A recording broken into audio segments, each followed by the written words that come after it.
guys. And thank you, Derbigny, for doing this for us. She has put in much thought, effort, and time to bring this information to us. Right. I did it all. That's right. She made it all. This is a group effort. But I'd like to start by opening in prayer. Lord, thank you for St. Albans. Thank you for this congregation and this gathering. Please be on my lips as I speak today. Be in our hearts. Open our hearts to seek you. Open our ears to hear you and our eyes to see you. Please embolden us to embrace the opportunities to serve and love you and all your children. Amen. Amen. Thank you. I'm sitting today. I would normally stand and speak with you. I have a back injury that I'm recovering from, so bear with me while I just sit and lean. But my name is Derbigny Daroca, and I'm filling a new role here at St. Albans as the Alumni and Friends Liaison Coordinator. But today I'm here to talk to you about planned giving at St. Albans in my capacity as an attorney. I'm a litigation attorney at Baker Donaldson, and I have experience writing wills and trusts and litigating successions. My history at St. Albans started with my sister Tia Willis when she was a college intern at St. Albans. And we teased her that she had a great gig. What's better than getting paid to go to church? But really, she ministered to others, and she brought many, myself and my parents included, to St. Albans. And among the Sunday night dinners, knitting with holy threads, singing in the choir, retreats at the Solomon Conference Center, and C.S. Lewis lunches, this place quickly became like home to me. I regularly attended with my sweetheart, Kyle Daroca, in the back throughout college and law school, and my sweetheart became my fiance, who then became my husband here at St. Albans in 2019, married in the chapel. And we moved away for a few years, and then we moved back, and we now attend with our children, Eloise and Ferdinand. And if you haven't met those little rugrats in person, you've definitely heard them at one point or other. Ferdinand loves to scream amen right after a good sermon. And all of the events, meals, and benefits I experienced as a student were thanks to the generosity and the financial support of those who came before me. So now my husband and I feel convicted, equipped, and privileged to join in financially supporting St. Albans, knowing firsthand how impactful the student and congregant experience is here. And if each of us were to recount out loud how we came to find ourselves rooted at St. Albans, I imagine a common conclusion would be that at some point in time we all benefited from the generosity of someone else, and we all share a strong desire to pass it forward. As a community, we are always one generation away from losing the fellowship and the opportunities that this ministry holds dear. With that in mind, I'd like to honor the names of those who have left legacy gifts to continue the good work. And those names, those people: Paul West, the O'Keefes, Paula Manship, Marcia Balcom, the Pryors, Camille Coates, John and Peggy McConnell, Gary and Lorelei Munson, Bud Johnson, Jim Willis, John Whitaker, Eleanor Berry, Sue Griffith, Pat Lipscomb, Warren Hines, Jean Pugh, Mary Canning, Chuck and Gay Wood, Bernadette Williams, Darlene Ashbaugh, Beverly and Jarrett Mills, Christy Williams, Dudley Coates, Sally Jameson, Edna Burris, Mac McCord. That's a list. And you're here today because you're curious to know what planned giving is all about and how to go about contributing to St. Albans in a fiscally and legally appropriate way. You're here because the names I just read out loud mean something to you. And you wonder about how to go about following their examples. So when you leave today, I want you to feel like you learned something. You feel charged with the responsibility and the privilege of continuing the St. Albans experience for the next generation. And I hope you feel like you had maybe a little bit of fun. Planned giving consists of any gift that you make to St. Albans through your estate plan. And you can see in the packet, there are so many different ways to give. It typically begins and ends with drafting a will or a trust. But there are, as in the packet you'll see, other ways to give. In Louisiana, there are only 2 forms of a will that are recognized, and that is handwritten, holographic, and notarial testaments. That's what you think of when you go to an attorney. Your will and legacy gift to St. Albans can be written on a napkin and still be valid under Louisiana law, so long as it is written entirely in your handwriting, dated anywhere on the document, and the testator, you, sign at the end. I personally, as an attorney, I recommend having an attorney draft a notarial testament, and I work at Baker Donaldson, so I, of course, give a shout out to our successions team. David Bayard at our office is the successions attorney, and I can draft your will. I would recommend you call him and other attorneys here in Baton Rouge, but because I work there, I've got to tell you about them, who can make sure that your will meets all the legal requirements to be valid and upheld after death. And if you feel especially connected to a particular program at St. Albans, your lawyer can designate that your funds, your legacy gift, or a portion thereof be designated to the program or the focus of your choice. Planned giving is a great way to ensure that your desire to financially contribute to this chapel and its ministry actually happens posthumously. Sorry, I have so much trouble with that word. Posthumously, without affecting your living and your spending income. It's a financial contribution, but it's really so much more. A legacy gift is the legal description, but legacy is a fitting word for so many reasons. It's a powerful reflection of your commitment to this chapel's mission and being a good steward of the gifts that God entrusts to you. When it comes to planned giving, I've heard it said, if you fail to plan, you plan to fail. So without making these provisions in place, there is no real way to ensure that your intentions for your estate to make some contribution to St. Albans will occur. And unfortunately, horror story, it's not uncommon that people will faithfully and dutifully give to the church for years and fully intend and expect their heirs to donate a portion of their estate to the church, only for those wishes to go not honored, for a variety of reasons. When you're with Christ in paradise, you're not worried about the fallout of your intentions with your estate. It's your loved ones, it's our loved ones, who are left to pick up whatever mess we leave behind. Particularly having a will or a trust is not only a way to ensure that your wishes are honored, but it can also save your surviving loved ones from the headache of trying to figure out retroactively what decisions actually align with your wishes. I've seen that firsthand. I've seen firsthand the fallout for clients when their parents neglected to plan for the future and they died intestate, the young spouse unexpectedly widowed with kids, the adult children left stranded because no one opened grandpa's succession, and now every asset is tied up in court, despite the fact that the wills were drawn up. Or little Johnny, stuck in a custody battle among grandparents, uncles, and aunts, because the parents neglected to provide for guardianship, tutorship, as the law calls it, in their wills. So now we get into the, you're motivated, now let's get into the law. And if I see glassy eyes, I might talk a little louder or a little faster. That's okay. The intestate consequences really depend on the classification of community and separate property. I like to tell Kyle that what's his is mine and what's mine is mine.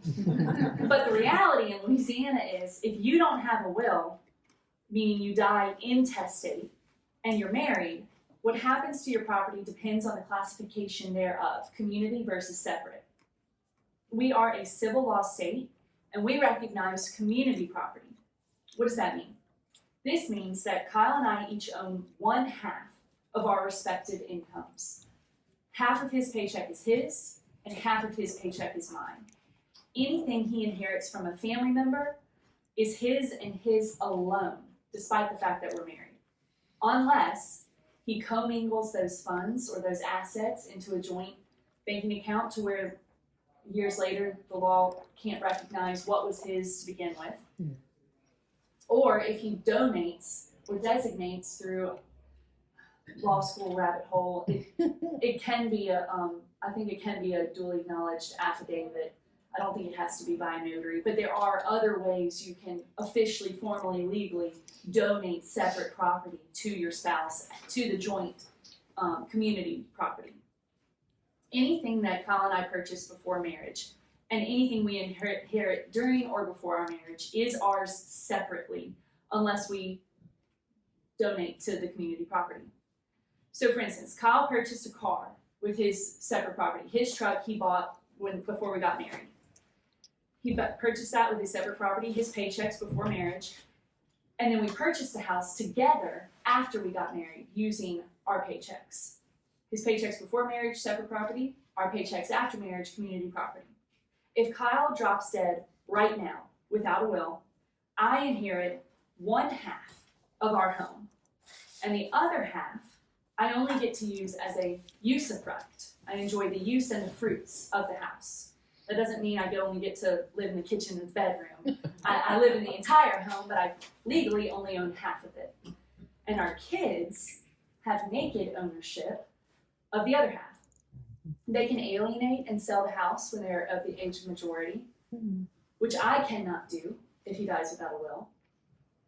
But I get to use the house for the duration of my lifetime, and I enjoy the fruits of the possession until I die. The car, on the other hand, that I mentioned he purchased with his income before we got married, his separate property, that belongs entirely to our children. I do not get to use it, and I don't have ownership over it, because that is called separate property. So if you have a will, you avoid the legal headache of having to figure out what's yours, what's not, what's half yours, what's half your kids, or half someone else's. And you can designate all of your separate property to your spouse. Another consequence of not having a will, whether you have kids or spouse or not, is a juridical entity, the court, is charged with having to appoint an administrator to administer your succession. So even if you don't have kids, even if you're not worried about who your property is being left to, you might, or what's yours or not yours, you might not want a court, an impersonal juridical entity, determining what to do with your assets as administrator to your succession. So testate consequences. Now you know what happens for people without a will. If you have a will, we recommend you name an executor. An executor is the person named in a testament to administer the decedent's estate. This isn't the person who gets everything, but this is the person who's in charge. Naming an independent executor allows that executor to distribute the property to creditors and heirs without having to petition the court. It's a massive time saver. We recommend at our law firm, spouses are generally the best option to serve as an independent executor. If you don't trust your spouse, or you might have other problems, or if you don't have a spouse, then other examples include a sibling, or a child, or a trusted friend, an accountant, or your estate attorney. Successions attorneys can always assist an executor in times of need. We recommend that you do not name children's. We recommend you don't name children from different spouses if you've been married more than once and you have children from a different spouse. We recommend you don't name them as co-executors, especially if that spouse is still living. We've just seen a lot of headache and fallout come from that.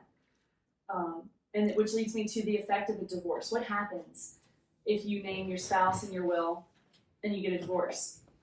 Legacies to and fiduciary appointments of a spouse are automatically revoked upon the divorce of the spouse, unless your will says otherwise. So if you're divorced and you have a great relationship with your ex, you can so designate in your will. But just recognize that if your marriage status changes after your will has been written, it has an immediate effect upon the legacies and appointments thereof. We recommend you think about if you have any minor children. Kyle and I have 2 kids under 3.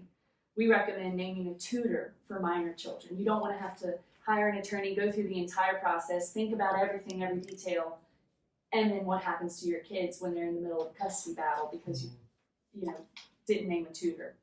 So you can name someone as a tutor over your child's person And you can name a separate tutor over their property. So if you want someone to raise your child, but you don't necessarily think they make the best decisions with money, or you think someone is fantastic with money, but they might not be the best at singing lullabies at bedtime, you can name a tutor over your child's person and a tutor over your child's property. We don't recommend that you split up children between tutors. If you have a problem with, you want to make Mima happy and Mimi happy, the two mothers, grandparents, you want to make them both happy, we don't recommend you send one child to one and one child to the other. We recommend you keep the children together. And if you don't name a tutor, it's the court who has the authority to name the tutor in the best interest of the child, which I have personally seen a horror story of children being tied up in a messy custody battle, and everyone's fighting over who gets to keep the child, and meanwhile the child is, having a really hard time. So we recommend, if you're having this conversation, name a tutor. Okay, disposition of assets. And this is on the handout. Disposition of assets, I'll talk about non-probate assets and probate assets with reference to St. Albans specifically. I know in the handout it talks about stocks. We actually, and it needs to be in the handout so that you recognize the stocks and securities. You can give stocks and securities to the church. We recommend that you do not give a legatee or a house or stocks before you die. We recommend that you do that posthumously. So we don't recommend that you donate your stock right now to St. Albans. We recommend you do that at death, or if you prefer, give cold hard cash at this moment, if you're thinking about your stocks specifically. Because this is why. There's a step-up basis of all assets at death. So the example is, you have an inherited basis for donations during life. Example goes Tesla stock, and bear with me with these numbers. Let's say you've got $10,000 worth of Tesla stock, and you bought it during your lifetime, and you want to donate that to the church right now. Wonderful sentiment. If you buy it and it's $19 a share, about 525 shares, 5-for-1 stock split in 2020 with a 3-for-1 stock split in 2022. Now you have 15 shares for every original share. That turns into 7,875 shares today. If you give that to another person or the church during your life, they inherit your cost basis. So what do all those numbers mean? When if it's, let's say if they sell it, let's say my husband wants to give it to me right now, or not husband. Let's say I want to give it to the church, and the church wants to sell that, or whoever you give it to. The point is, the person receiving that would have to pay ultimately a capital gains tax upon the sale of that stock to receive those funds. So what does that mean? You have, if your total gift with the numbers I said, with the $10,000 worth of Tesla stock, that translates to $1.4 million. If you give that during your lifetime, that individual or juridical entity might end up paying about $350,000 to Uncle Sam. So what does that mean? That means your $1.4 million gift actually translates to $1 million to the recipient because you donated it during your lifetime. Whereas if you put it in inheritance and you set it up to where when you are deceased, that property is inherited by the church or that person or that child or whoever you're leaving your things to, then all the property is stepped up to the fair market value upon your death. And that leaves the legatee or the beneficiary with $1.4 million total. So you're not losing a massive portion of what you donated. That's and they don't have to pay tax on that $1.4 million. And they don't have to pay tax on that $1.4 million. That's why we recommend, if you're going to do stocks and securities, we recommend you do that in your will. Don't do that during your lifetime, because you're not really doing that person or yourself a favor. So when it's in a trust and it rolls over to the trustees, it rolls over with what it's worth when it rolls over. Is that what you're saying? Well, with rolling over, it sounds maybe you're talking about remainder, because you can do like roll a over. trustee, like when Steve and I die and it goes to, and my children become the trustees. Does the property, if it remains as the same Well, because you're talking about trustees, you're talking about when you die, because it's when you die.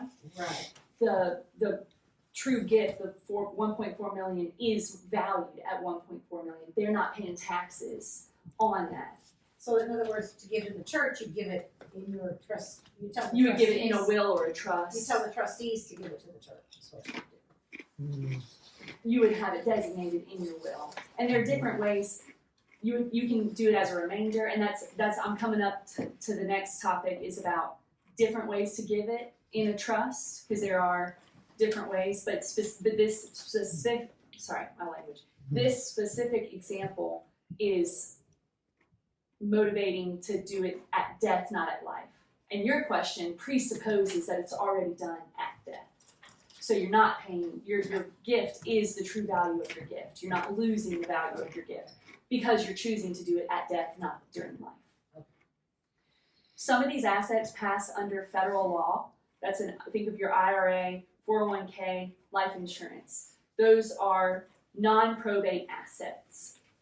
Other assets pass under state law, probate. So common misconception, if I have a will, if I have a trust, I can skip probate. No, that's not true. You can't skip probate. It is a time saver, but it's the IRA, 401k, life insurance, non-probate assets that override testamentary trusts and are non-probate. They don't go through the court. So for example, a named beneficiary on an IRA overrides a testamentary legacy, and that's what we were talking about a little earlier. You can name, it's my understanding you can name any entity as a beneficiary, any juridical person, charitable, or a natural person, that's a human person.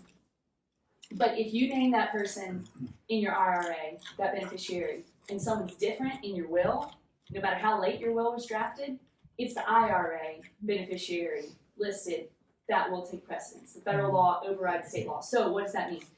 We see a lot of litigation, and we were tested in law school.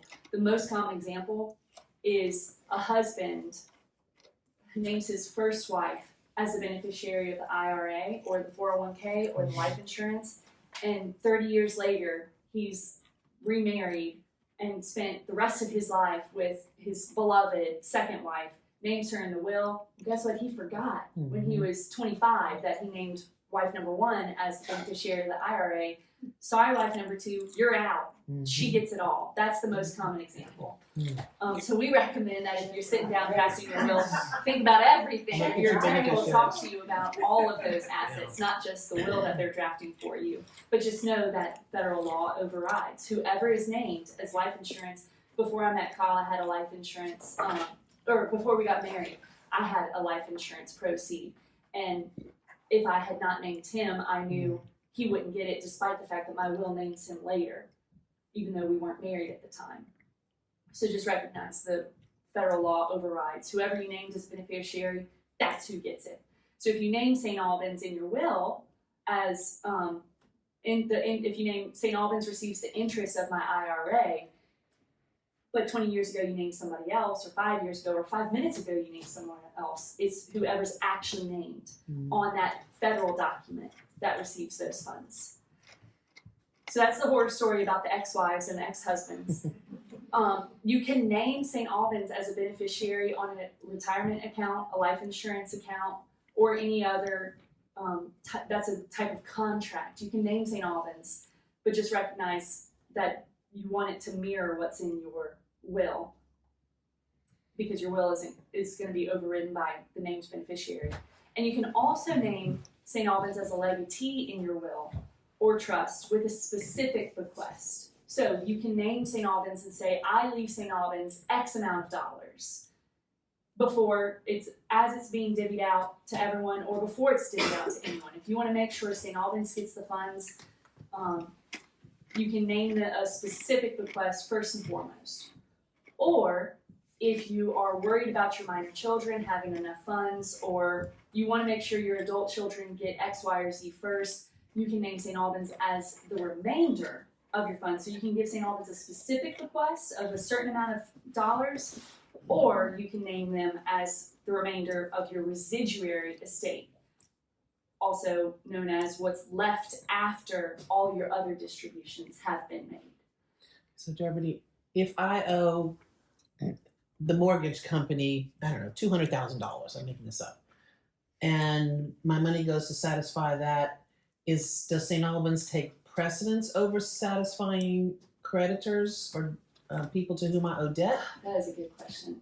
No, your creditors always Come first. your creditors always come first, but Okay. but that you might want to think about that as you factor into things. So for instance, my grandmother was proud Catholic, wanted to leave money to the church, and she was very worried because she didn't know how long she lived till she was 92, and she was very worried. Well, I might live forever. What if there's no money to give to the church? Yeah. So she didn't necessarily want to give the remainder of her estate. She really wanted to make sure that they got something. So her best option would be to leave a specific bequest. Mm-hmm. You can't control whether the creditors get paid or not. Otherwise, the world would look really different. Yeah. And you might have more attorneys Yeah. around. Your creditors have to be paid first. But if you have any that's why there's so many different options of how you can give. If you're worried about your minor children, if you're worried about your adult children, I really want my adult children to have X amount. You can set it up as a residuary. Or if you're, I'm not worried about my kids. They're doing great. They've got good educations, good jobs. The Lord's providing for them. I really want to continue this experience for students and congregants. I want the church to have this. Then you can leave the bequest specifically rather than the residual, because the residuary estate, there might not be nothing in there. So it's kind of what's your priority and what are you most worried Which is sort of about? the same thing with a 401k or an IRA. If you spend it all in your lifetime and it's all gone, What's there? then there's nothing left for whoever you want it to go to. Exactly, and that's why sometimes that's why in that scenario, it's important to sit down with your attorney and tell them what all your concerns are, what's your priority, what are your fears and your worries, how much income you think you'll leave. My grandmother wanted to live till she was, my grandmother would have lived forever if she could, but she didn't know how expensive a full-time care would be at 92. She thought she might have more to give, so she sat down with her attorney, talked about all that, and your will can be very specific to your intentions. But just the idea being, and that might be too specific for this talk, but the idea being you can give to the church in a number of ways. It doesn't have to be you leave your entire estate, and it doesn't have to be, You can leave a percentage. You can leave a percentage, you can leave the residuary, you can leave a specific bequest. You can also leave if look, my 401k is great, there's money in there, I want the church to have it. You can make sure that they're the named beneficiary no matter what your will says. So for instance, a horror story is very close to home, and this happened in a few generations. My grandmother left me in her will. I was legatee. My sisters and I were legatees. And circumstances happened to where she was taken to a psychiatrist despite the fact that she had brain atrophy, despite the fact that she had dementia and spent time on the psych ward. She was taken to a psychiatrist and declared sane for that hour, and then immediately taken to an attorney. And my sisters and I are now no longer in the will. And she wanted to make sure that we had something. So she named us. She told me she was very scared that would happen. There was a history of that happening. It happened to her father. And so what I should have told her in law school was, well, you could always leave us on your life insurance, your 401k, or your, she never worked a day on it. She didn't have a 401k. She could have left us on her life insurance proceeds. And that way, no matter what happens, if you're worried about a fallout with malicious, greedy family, that's one way you can make sure, look, my kids might not care about the church, but I do. Life insurance proceeds, beneficiary is a great way to make sure no matter what happens to you in your life, they can't change that. That being said, my horror story about my grandmother actually leads me to current litigation that we're involved in. I haven't been sued directly yet, but I have been named in a lawsuit. My grandmother did name us as beneficiaries of a CD POD. So she had cash in the bank, and she had it in a CD earning interest, and she named my sisters and I beneficiaries. And she told me in person, Derby, I'm doing this because I want you, no matter what, if you get divorced, if you have a sick husband, if you never get married, if you are crippled, whatever happens, I want you to have some amount of money to where you can fall back on. And so she did that. and told me she was terrified that what happened might happen. She was taken to a psychiatrist, declared sane, and will rewritten, and they're all typos. I mean, it's a mess. Anyway, so she thought she was protecting us, right? Actually, in Louisiana, if you leave a beneficiary CDPOD, the law recognizes, here I'm skipping ahead to the law. POD is payable on death. Payable on death, sorry, a certificate of deposit payable on death. And that used to be a very common way to leave money, especially if a lot of times what you would see is like, you'd see an elderly gentleman, he was cared for afterlife, and he got a really close bond with his caregiver. Well, he didn't name her in his will, but he left her a CD as a thank you for the care you provided. My grandmother, terrified she'd get her will rewritten against her wishes, so she left a CD. Sounds smart, right? In Louisiana, I want to make sure I say this correctly. Yeah, you can leave a CDPOD, and the law is clear that this is considered cash. Even though it's sitting in the bank earning interest, it's considered cold hard cash. So it's outside of this estate. That means non-probate. It's a non-probate asset. It's not a part of the estate. It doesn't go through the court. It doesn't go through the succession. And it transfers ownership immediately upon death to the beneficiary. So when my grandmother died, the CD was immediately transferred ownership to me, despite the fact that I knew it existed because she told me years prior, but you don't have to know about it. Technically, you own it at the moment of death. However, this practice is getting less and less common because there are lawsuits. So even though it's legally recognized that I own what she left me, the people who were in the will are arguing that because I am no longer a legatee, I'm not named in the will, they're arguing that it must be in the estate. So even though the law is very clear and I can point to the statute, I can't necessarily afford the litigation it costs to prove that. It could be hundreds of thousands of dollars just to prove that I own. By then, the funds are gone. The funds are spent on the first consultation with a litigation attorney, and I know because I am a litigation attorney. I know what we charge. Yeah. So what I recommend is if you want to do that, that's fine, but make absolute sure that no one's going to take you to a psychiatrist and rewrite your will, or make absolutely sure that that person is named as a legatee in your will. So if the fallout, she couldn't have prevented what happened to her, and she thought she was doing the right thing because she named us as legatees, but just do know that is possible, even though the law recognizes whatever you leave to a beneficiary payable on death in a CD is legally theirs. They might not be able to afford the fallout lawsuit if you have a greedy legatee who wants all the money for themselves. Also, one thing you should know, if you name St. Albans or a beneficiary as the beneficiary of a stock or a bond, that is a part of the succession. So cold hard cash is outside the succession, but your surviving loved one might not be able to afford the fallout litigation. Stock and bonds is a part of the succession. So if you name St. Albans as a beneficiary of your stock at death, but they are not a legatee in your will, you have an issue. So if you want to leave St. Albans stock, make sure you talk to your attorney and have them listed as a legatee in your will.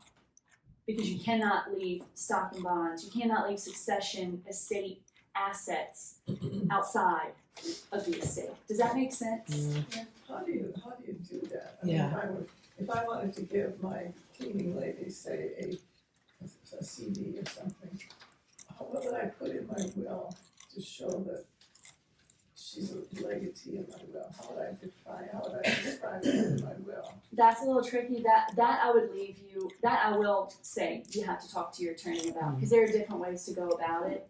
And it might be that what I would personally recommend is I would say what I would have told my grandmother, dissolve your CD now and give me the cold hard cash and I can start my own CD earning interest, because to me it's just not worth the litigation headache of not being named in the will, despite the fact that was her intention. So I actually would say, I won't tell you how to write it in your will because there are different ways, but I would say talk to your lawyer about that and say, I want to leave this CD. I don't want a litigation fallout. I know the law is clear that this person would receive ownership, but I can't predict who might sue her to try and get those funds retracted back. And there is a recent case that is pointed to, but again, that case is about stocks and bonds, which the law clearly defines are part of the succession. So I wouldn't necessarily I won't advise you now how to write it in your will, but I will say that that person has to be named as a legatee if you don't want to prevent the litigation fallout, or I would recommend, even though it would be horrible to dissolve the CD and lose the income interest earns, you just have to think about what's realistic. Is it more realistic that your family's gonna duke it out, or is it better to lose the interest and allow that person to start their own COD? But would you have tax consequences then if you cashed out the CD? If she had done that and given it to you, any amount over 13.5, right? Which Actually, is that- the amount. Yeah. Thank you for that segue. That brings us to the next part. It actually goes up every year. So on your handout, let's talk about yearly gifting. Yearly gifting, it was $9,000 when I was in law school, and then it was $14,000 or $13,500 when my grandmother died. It's actually $18,000 now. Really? And this goes up and up. So now you can give up to $18,000 to any one individual person per year. So what I would recommend, and what Kyle's grandmother did that I loved, she would give to her grandchildren massive amounts. She basically disposed of her estate before she passed, and she would do it year after year. And I mean, hopefully the person who's receiving the funds is going to be mature with the money and not spend it all at the casino year after year. And hey, grandma's giving me a check of $18,000. Here we go. Let's go have fun. Drinks on me.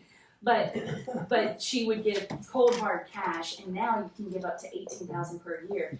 And if you give as a unit with a spouse, that number is doubled. So Kyle and I together can give $13,000 without enduring tax consequences. No, 18. Sorry, 36. 36,000. You said 13 years. 30. I mean, thank you, 36. Kyle and I together can give 36. And that's just to one individual person. You can give 18 to multiple people without having to file anything with the IRS. But if you give more than 18,000, this year you have to file a gift tax return. How is that taxed? Is that ordinary income or is it? I think it's and this gets tricky because I'm not a tax attorney, but we have tax services in my office actually, and I would call them immediately. I think it's taxed at regular income, but I'm not a tax I mean, attorney. the gift. I think the gift taxed is to the- taxes. yeah, the person who receives it pays As- tax.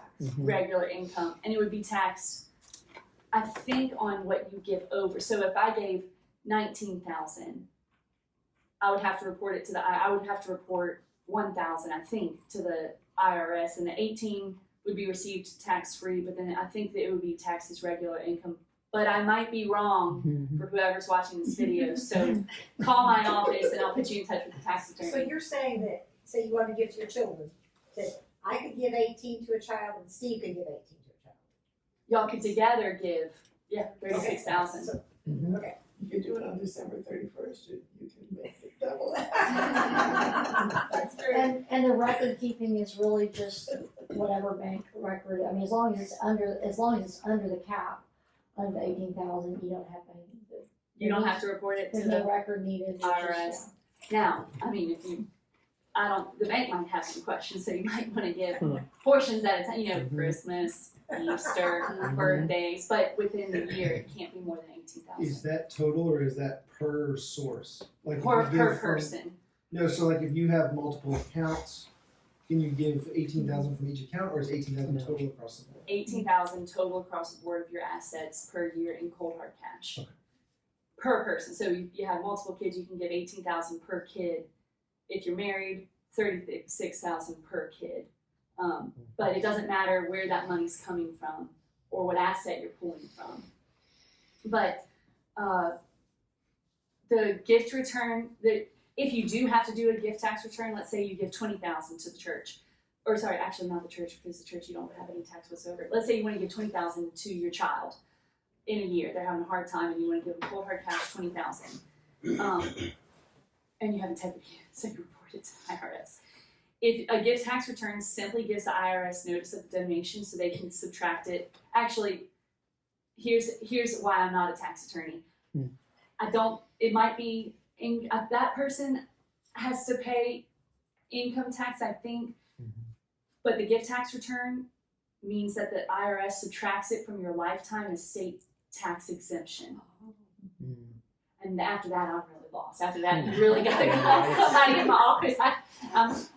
I'm treading thin water here, or whatever the phrase is. So spouses in the community can give up to 36, not 13, mid 36. And no gift tax return needs to be filed regardless of its size if you're giving to St. Albans, because unless there are other reportable transactions in the same calendar year. You want to talk to an attorney. If you want to give to the church and you want to give in a way that sets you up for success and still have money left over for your heirs and you're worried about tax return, just talk to somebody in my office. Because St. Albans is a charitable organization, so there's no gift tax except sometimes your calendar year transactions are reviewed. So I don't want to lead anybody astray there. And let's go backwards in the handout to the sunsetting of tax cuts, since we're talking about tax. Can I ask a question while we're on that subject? Okay, so say you gave 60,000 in pledges to the church in 1 year, and you gave more than 18,000 to the church in a year, one person.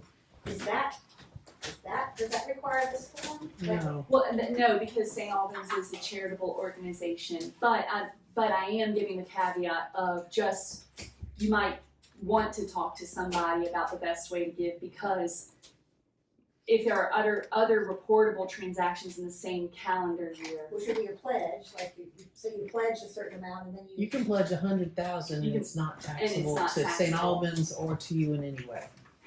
So that this 18,000 to a person is not applied, For a natural person, not a church. not a church. It doesn't apply to churches, it doesn't apply to charities, it doesn't apply. The law recognizes charity. And that's a good, the law's, the reason for that is because the law wants us to give. The law motivates us to give. They don't want churches paying taxes or you paying taxes or you having your lifetime tax exemption, estate, whatever, marked down. The law recognizes it is good to give to charity.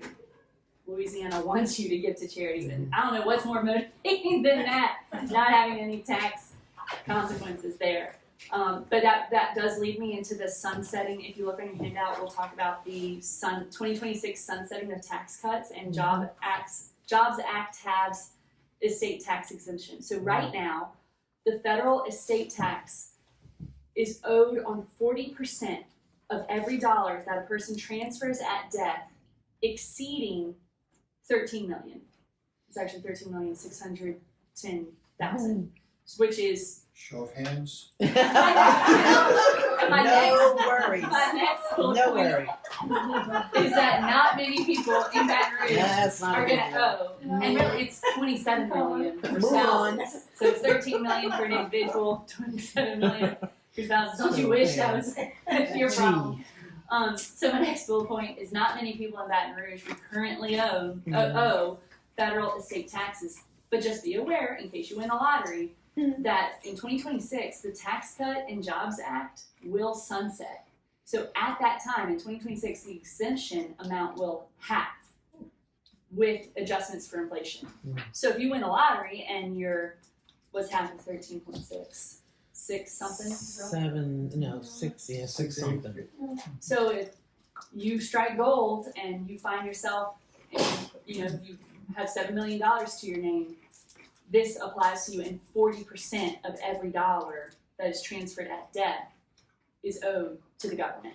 So that might not apply to me, but it's just good to know about. It's good to know what the tax consequences. There are consequences to giving gifts at death and during life. But just know there is no Louisiana estate or death tax, and that is since 2004. That's actually pretty recent in my opinion. No estate tax in Louisiana. And I know some people might be interested in forced heirship, so I'm going to touch on that. And if I see your eyes glassing over, I'll go real fast. Forced heirs requires that you provide for all heirs under the age of 24. So if you have a 23-year-old or someone of any age who has a disability that renders them incapable of managing their own affairs, that's throughout their lifetime, that individual is considered a forced heir. So generally 50% of your estate has to be left aside for forced heirs. This is called the legatine.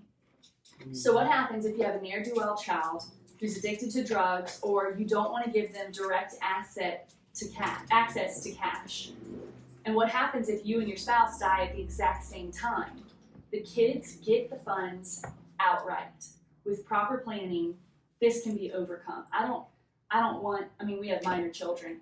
If our children were 18 and Colin and I dropped dead at the same time, I don't want an 18-year-old receiving all the cash, and 50% of my estate is forced to be providing for them, no matter who if you leave everything to the church and you have a 23-year-old at home, 50% of your estate is provided for that forced heir. Louisiana does not want children or anyone under age 24 or anyone with a disability of any age not being provided for.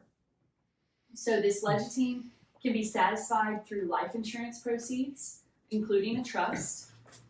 And it can subject the spouse, it can even be subject to the spouse's usufruct. So maybe if our kids are 18 and Kyle drops dead, he doesn't want the kids to get everything. They would be subject to my usufruct, and he can even do that in a trust. He can make it to where his wife can access and use the funds, and then what's left when I pass is transferred to the kids. And you might know a few horror stories of people who have a will and they didn't anticipate leaving, and the wife or husband is left with nothing, and the kids get it all, and the kids don't really care about mom or dad, that kind of situation. So another question is, when you're thinking about legatine, can your kid handle an inheritance at a young age? When I was 22, I might not have been mature, and I'm an attorney now. I hope I'm a little bit mature, but when I was younger, I don't know that I would have been mature. I might have been the one driving around saying, hey, drinks on me in college, and spending, whatever funds I could on traveling Europe. So if that's the case, and your child inherits a sum of money as a result of your death, it's theirs free and clear at 18.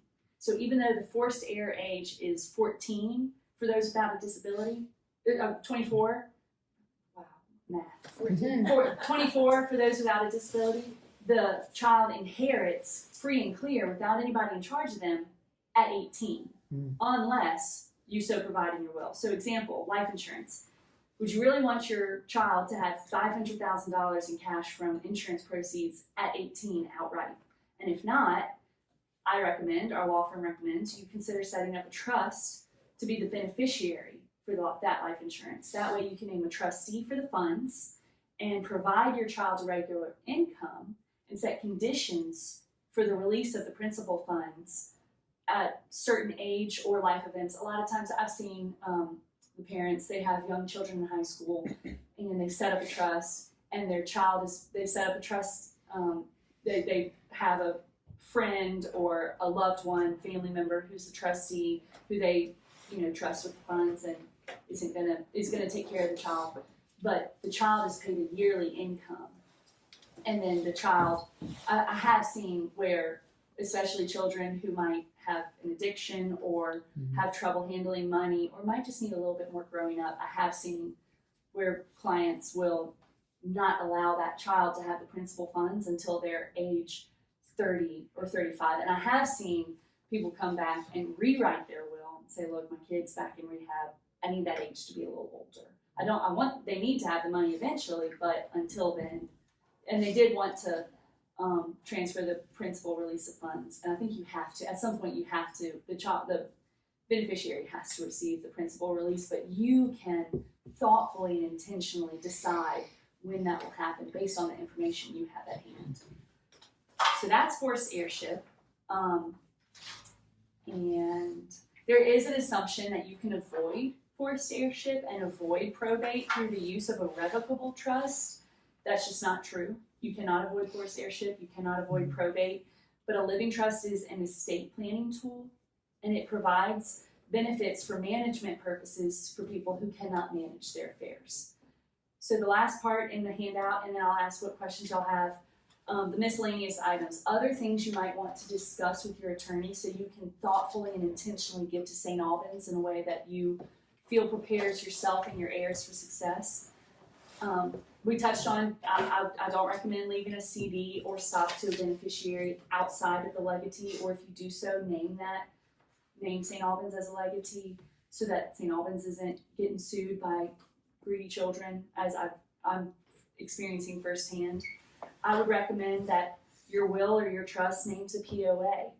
We're not just thinking about where your fund's going to and the legacy you're leaving, but also what happens if you can't make decisions and you're not, my grandmother got dementia, she had brain atrophy, she ended up on the psych ward. She wasn't ever planning for that, but in her will, in her trust, she named who would have power of attorney over her financial assets and who would have power of attorney over her medical decisions. So there might be somebody you know who loves you too much and they'll keep that cord plugged in for as long as possible. And my dad used to tease us, and my mom always teased us. She said, do not let your father just make me a vegetable. If something happened to my mom and she was in a coma, Dad would have kept her there for 50 years. And Mom would always tease, don't let him be the, make him that decision. He'll never pull the plug on me, that kind of thing. That joke is a reference to a medical power of attorney, someone who can make decisions when you cannot, someone who you trust to make the decisions in honor of your wishes. And then also, that might be different or it might be the same as who you designate for your finance. So, you might have a child or a friend or a sibling who you trust that they'll unplug you if you want to be plugged, or unplugged, or plug you in if you want to stay on life support and that's your wish. But they might be terrible at money. You don't have to name it the same person. It can be a different POA. Mm-hmm. Another miscellaneous item is out-of-state real estate dispositions. I would recommend if you have any property outside of the state, absolutely talk to your attorney, because Louisiana is a civil law state. We handle real estate differently than some states, and so you would need to talk to your attorney about if you want to leave the proceeds from a sale of real estate you have of a vacation home you might have in Florida to St. Albans. You would definitely want to talk to your attorney about how to do that and not leave St. Albans in a nightmare without talking to an attorney. Stock in an S corp, that has different tax consequences. So I would recommend bring that up. If you have different types of stock, bring that up with your attorney. The tax implications of an IRA rollover account or a retirement plan account. Talk to the tax attorneys.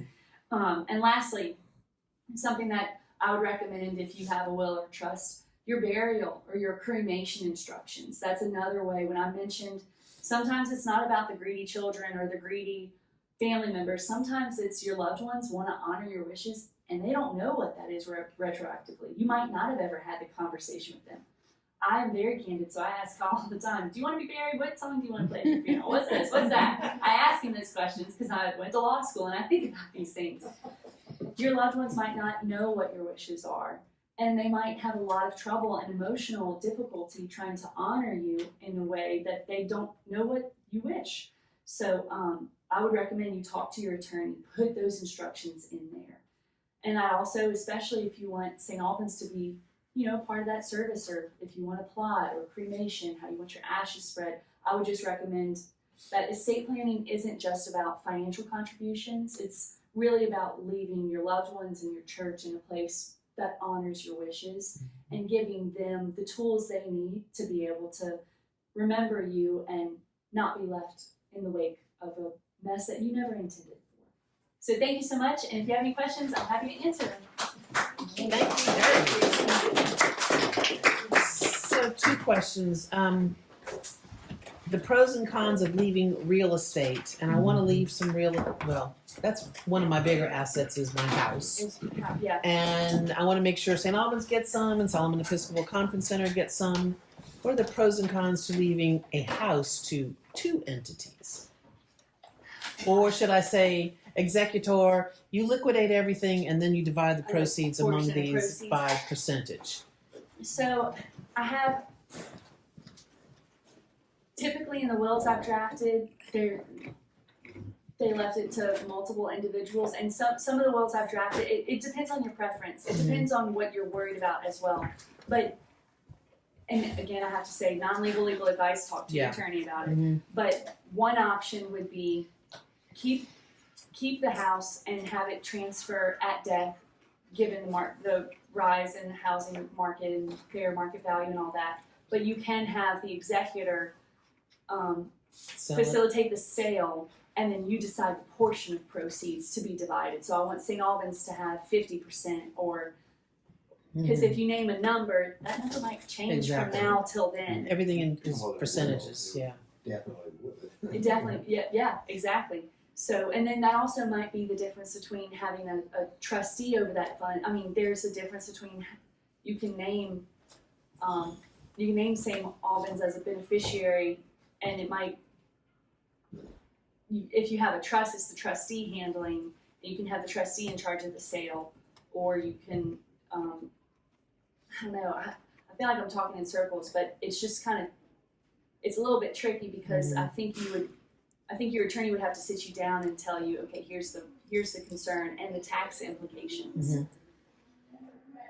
But my go-to, my gut instincts would be have the executor or the trustee be in charge and have that laid out in your trust or your will, that they're in charge of the sale. And you can have certain conditions, like you can have, look, you sell this house immediately, or it can be, you sell the house when it's worth this much, and if it's not worth X amount by a certain year, then go ahead and sell it, and whatever that proceed, you can have delayed conditions on the sale, depending on what you expect. Because if the housing market crashes and you really wanted St. Albans to have X amount of dollars and it's just not there, oh, what if it increases? If I give it 5 years and the housing market rises again. So I would say split it up based on a percentage is my gut thought. But I would also say talk to your attorney about the conditions of the sale. And you don't recommend having details of your funeral in your will, do you? Well, I recommend you can have burial and cremation instructions in your Well, don't you will. need a specific document, authorization to cremate that you need to give to, or that your executor needs to find to have you cremated? Because Jim and I There both is a have form, a form like that. There's a form for cremation, and your attorney can have all that. My point in mentioning that is mostly to say I have seen where I knew for a fact, Mimi did not want to be cremated. She wanted to be buried. Yeah. And then I know the opposite example of Grandpa, he absolutely wanted to be cremated. He did not want any, he was dying with very little money, and he didn't want a penny going toward an expensive burial. He wanted the church to have everything he had at that time and not, set aside for a burial. So my touching on that is really just to say, include those thoughts. Talk to your attorney about what you want. Include those thoughts, because you do have to have certain forms for cremation. And also, you can leave all of your specific requests for readings and hymns and everything with Drew, and he has it in files, and then you know it's done. It's great. Absolutely. And I then have there's every not that flower headache song mentioned is. I love that. Yeah, everything I that love mentions a that. flower is going to be sung. That's awesome. And and you don't have to include those instructions. That's really just thinking ahead. Yeah. Don't leave the guesswork for everybody else to figure Truly. it out. Yeah.